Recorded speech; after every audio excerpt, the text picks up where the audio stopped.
Ministro do Transporte e Comunicação até governo labela regula preço bilhete de avião e mercado. Dadau ne preço bilhete de avião o Cidili Bacusi no mostra voo internacional continua aumenta. Evetir ministro do Transporte e Comunicação Miguel Manitelo, governo la regula preço e mercado, também mercado livre. Mas que no neto o plano governo se rala discussão com avião civil ou discute com a preço bilhete de avião. Primeiro, ita la tama ba to mercado. Governo label tama to mercado. Né? Primeiro. Segundo, vamos preocupa. Bom, o custo la salho $25, mas a altura quando vamos a avião ne ba.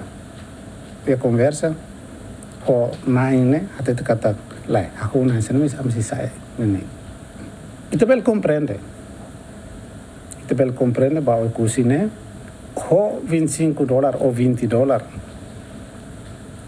Avião comercial ne la carga la consegue recupera minhas despesas. Também cá minha saída.